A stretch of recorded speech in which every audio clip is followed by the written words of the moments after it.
Hello everybody, it is Tuesday, no, it's Monday the 24th, or is it Tuesday?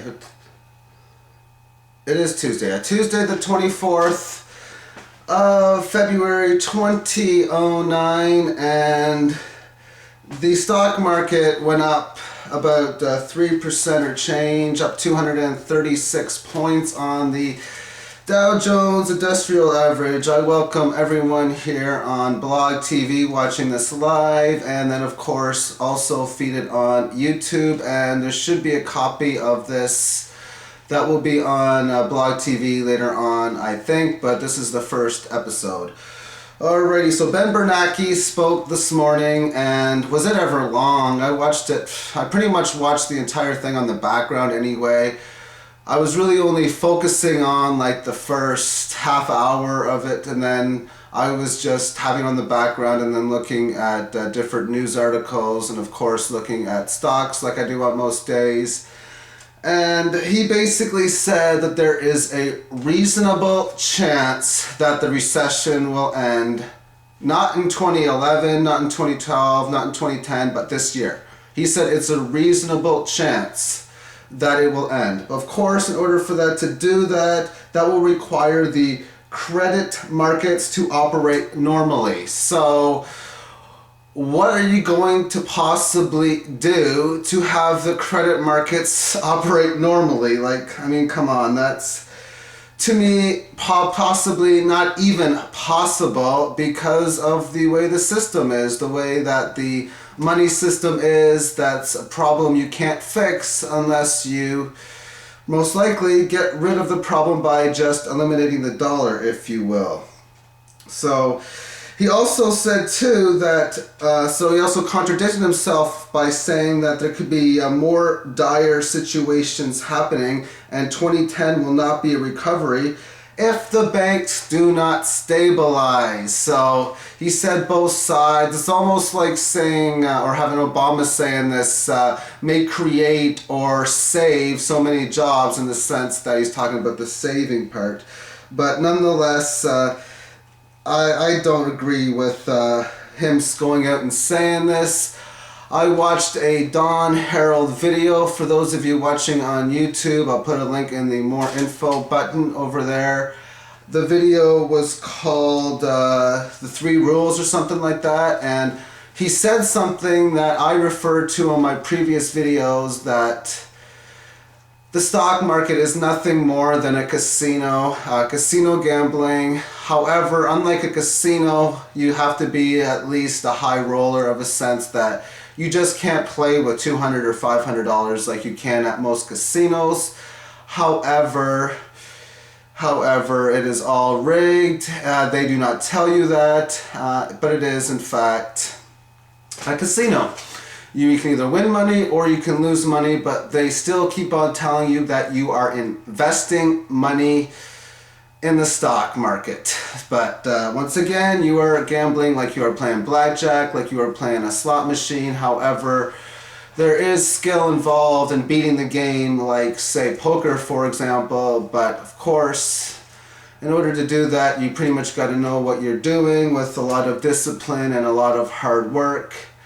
And it's all figured about the corruptness, because he talks about how the way the stock market moves, it's all set up, but you're trying to figure out how it is set up. And we've seen the markets rally today based on the news, and mainly based on the fact that the stock market hit some pretty big lows and has sold off quite a bit lately.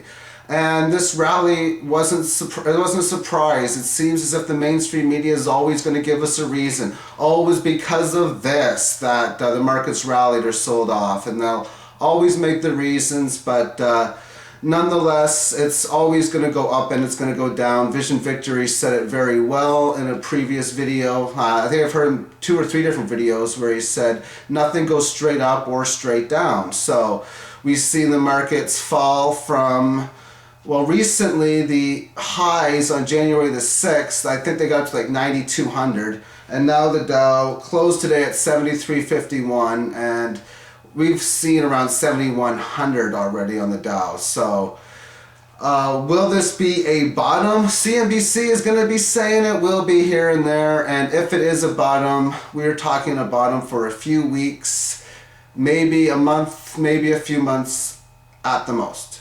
But that would be it for a bottom.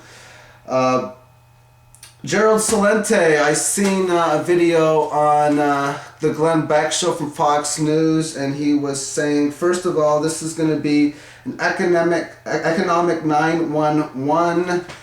Yeah, it will be. It will definitely be. It's definitely going to be pretty harsh when it happens. Just got to be ready for it the best that you possibly can, because I'm still saying it's a matter of when and not a matter of if that all this stuff happens. Whether it happens in March or April, whether it happens in the fall, whether it happens in 2010, at some point this stuff is really going to go down. And then when we do eventually see Dow 4,000, Dow 5,000, then what's next after that? We'll find out more at that point there. If you are trading stocks, if you do believe that this collapse is going to be real and you do want to make money on it, in the sense, the one possible way of doing it is wait for this rally to happen, wait another month, 2 months if it's going to, and then put an option in for like 6 months or a year for something like a put for like the SPY, for like a $80 put on the SPY, or a $70 one, and then when the Dow Jones is 5,000, that would be like profit right there. So that's that. As far as time, I got on here 3 minutes and 30 seconds for the 10 minutes on BLOGTV.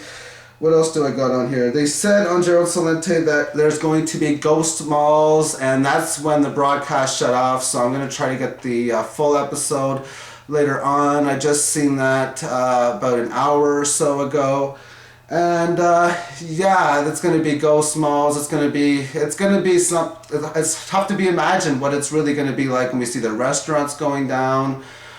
We see these all these factories, all these places going down. It's a two-third consumer economy, and people aren't just spending money, and they're not spending money anymore. A lot of them can't, and there's really no fix in the situation as much as they say it is. Consumer confidence numbers were out today, and did they ever get hammered? We are talking about, I don't have the number on here, but they got hammered pretty bad, which is no surprise. A little bit of news here in Canada. The company Maple Leaf Foods, which is a company that last summer recalled many deli meats, and many people were sick, and the stock really didn't even fall too hard, which was really surprising. But they recalled some more foods again today. Hot dogs got recalled. They're not the most healthiest of foods, of course, but apparently they said there wasn't any really significant illnesses. But it does cost $55 million US for them. I also think that Mr. Obama is speaking tonight, which was news to me today, because the one page where I get all the news as far as information that can move the market wasn't on the page that I had it on, but I checked it on CNBC today, and apparently what they want is, please Obama, tell us something that can save the markets. And he probably will say something like that, because obviously that's what they do. One of the things is they lie. I seen a lot of lying by Bernanke today, which is really not much of a surprise. Gold today got hit pretty big. It got hit to about $9.70 an ounce. It's down to.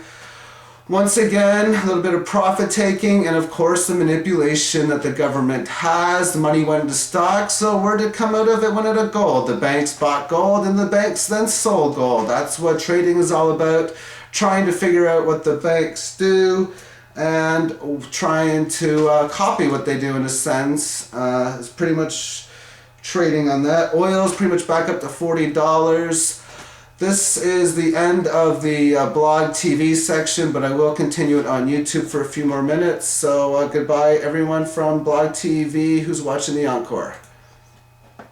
Alrighty then, so now continuing on, AIG today was 40 cents a share. 40 cents a share. That is, that's too funny because they were getting their butts destroyed when the market was going up. So I thought that was quite hilarious to see that was the case. The VIX today, it's showing signs that there probably won't be a stock market crash for a little while anyway. But once again, I think the play as far as trading the crash is options for the crash. Wait for the market to get up some steam, meaning wait for the Dow Jones to get to like 81, 8200 maybe, and then put an option play in. That's something I'm considering anyway, to go on with everything else. And because I was looking at Citigroup actually earlier, and I'm thinking, you know what, it's just a matter of when the banks get nationalized. To me, it really is a matter of when, and I don't think it's going to take much more than a few months. I don't think it's going to happen this spring, which is why I'm not going to make the put play for like a play on Citigroup. Of course, I don't trade American stocks, but like Citigroup, no. That's when you can get, I don't know what the rule is, but I think get like full profits if it gets nationalized. I'm not sure, so don't quote me on that. You may want to research it. But say, for example, you put a put order in for Citi at $3 a share. It goes to nothing. I think you get your whole thing. I'm not too sure how that works. What a put is, of course, is predicting that a stock is going to go down and then giving a certain amount of time for it to go down. So if, say, you think Citigroup's going to go down, you could put a put order in for them at whatever price, pay some money regardless, and if they do go down, you can cash in. If they manage to rally, then you don't pay anything. So that way you don't have to tire up your whole bankroll if you are trading too, if you're doing that way. Anyway, so that will be it for the video. For those of you who are still on BLOGTV, I'm going to stick around here for a few minutes, but for YouTube, thank you all for watching. Peace and light, and have yourself a magnificent day, everyone. Bye-bye.